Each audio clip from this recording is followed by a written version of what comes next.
Symbiosis. डिलिव्हरीनंतर 3 महिन्यांनंतर ती घराबाहेर पडली होती. काही पेंडिंग कामं, डॉक्टरांकडे चेकअप. 2 तासांनी घरी परत येणार होती.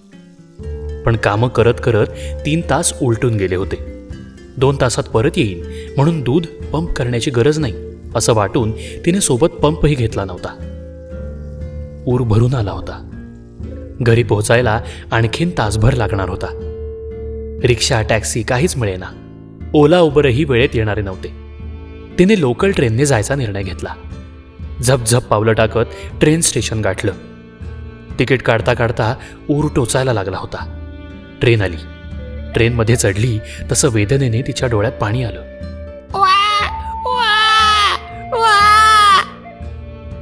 ट्रेनमध्ये ती सोडून आणखीन कोणाच्या तरी डोळ्यात पाणी होतं. एक बाळ 6 महिन्यांचं असावं. एका बाईच्या मांडीवर चुळबुळ करत रडत होतं. बाई बाटलीने दूध पाजायचा प्रयत्न करत होती. ते पीत नव्हतं. बाई वयस्कर दिसत होती. बहुतेक आजी असावी. कावरीबावरी झाली होती.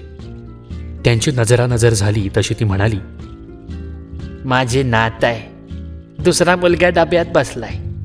सुनेला हॉस्पिटलमध्ये ठेवलंय. हिला घेऊन घरी जातोय. हिला भूक लागलीये पण बाटलीला तोंडच लावत नाहीये. मी माझं दूध पाजवून पाहू का? रिफ्लेक्स ॲक्शन व्हावी अशा रीतीने तिने विचारलं.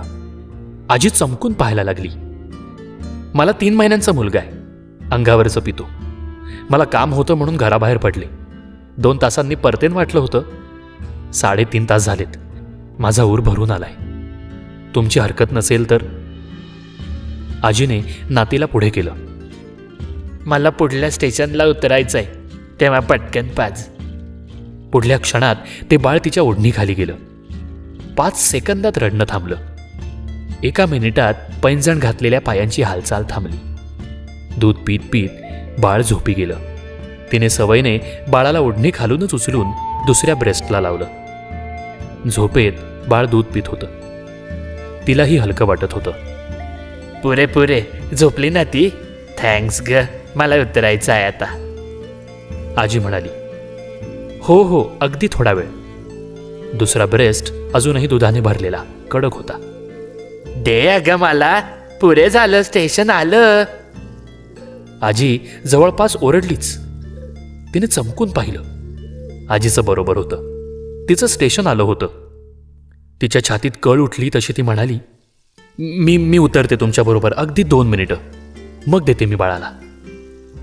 आजीला बहुतेक ते आवडलेलं नव्हतं, पण ती काही बोलली नाही. आपण फारच आगंतुकपणा करतोय हे तिलाही जाणवत होतं. पण तिला खूप दुखत होतं. घरी पोहोचेस्तोवर गाठी झाल्या तरची भीती होती. आणि बाळ शांत होतं. त्यामुळे ती आजीबरोबर स्टेशनवर उतरली आणि समोरच्या बाकड्यावर बसून बाळाला पाजायला लागली. आजी रेस्टलेस होती. आजूबाजूला पाहत होती. तिची नजर बहुतेक मुलाला शोधत होती. झालं झालं, हे घ्या म्हणत 1 मिनिटाने तिने बाळाला पुढे धरलं. आजी गायब होती. तिने आजूबाजूला पाहिलं तसं खूप जोरजोरात आरडाओरडा ऐकू आला. आजी गर्दीचा भाग होत असताना तिच्या हाताला कोणीतरी पकडलं. एक बाई आणि एक पुरुष रडत ओरडत तिच्या दिशेने येत होते. 5 मिनिटांनी उलगडा झाला. आजी पोरं पळवण्याच्या टोळीतली होती. कुठल्या स्टेशनवर कोणा झोपलेल्या आईच्या मांडीवरचं झोपलेलं बाळ तिने पळवलं, पण सगळ्यांसमोर गुंगीचं औषध देता आलं नाही. संशय येऊ नये म्हणून ती ट्रेनमध्ये चढली. बाळ उठलं, पण बाटलीतलं दूध काही प्यायला तयार होईना. पुढली स्टोरी तिला माहीत होती. बाळाच्या रडवेल्या आईने तिच्या पायावर पडून तिचे आभार मानले. तिच्या डोळ्यातून पुन्हा पाणी वाहू लागलं आणि हलका झालेला ऊर पुन्हा भरून आला.